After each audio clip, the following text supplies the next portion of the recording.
Well, Litmus came home from the war. This is chapter 17, said Miss Franny as she went on with her story, and found himself alone.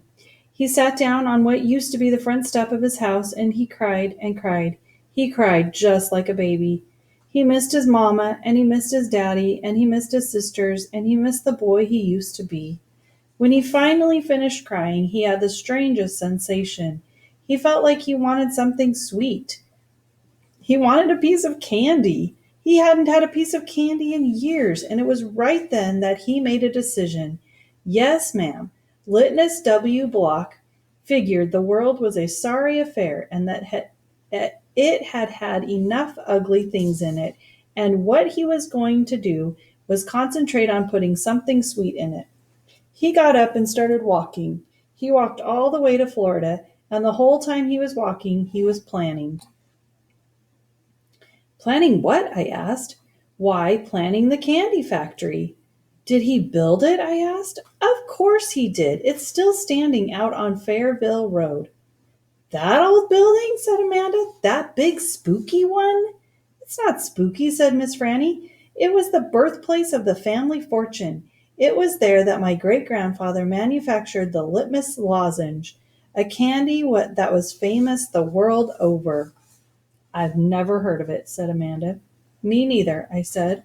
Well, said Miss Franny, they aren't made any more. The world, it seems, lost its appetite for litmus lozenges. But I still happen to have a few.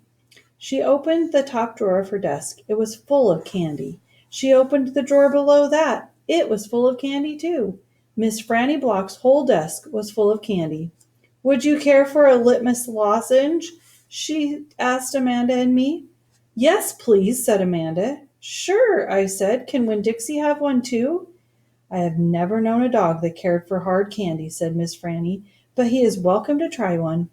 Miss Franny gave Amanda one litmus lozenge and me two. I unwrapped one and held it out to Winn-Dixie. He sat up and sniffed it and wagged his tail and took the candy from between my fingers real gentle. He tried to chew on it, and when that didn't work, he just swallowed the whole thing in one big gulp. Then he wagged his tail at me and lay back down. I ate my litmus lozenge slow. It tasted good. It tasted like root beer and strawberry and something else I didn't have a name for, something that made me feel kind of sad. I looked over at Amanda. She was sucking on her candy and thinking hard. Do you like it? Miss Franny asked me. Yes, ma'am, I told her. What about you, Amanda? Do you like the litmus lozenge? Yes, ma'am, she said, but it makes me think of things I feel sad about. I wondered what in the world Amanda Wilkinson had to feel sad about. She wasn't new to town. She had a mama and a daddy. I had seen her with them in church. There's a secret ingredient in there, Miss Franny said. I know it, I told her. I can taste it. What is it? Sorrow, Miss Franny said. Not everybody can taste it. Children especially seem to have a hard time knowing it's there. I taste it, I said. Me too, said Amanda. Well then, Miss Franny said, you probably both had your share of sadness. I had to move away from Watley and leave all my friends, I said. That is one sadness I have had. And Dunlap and Stevie Dewberry are always picking on me. That's another sadness. And the biggest one, my biggest sadness, is that my mama left me when I was still small. And I can hardly remember her.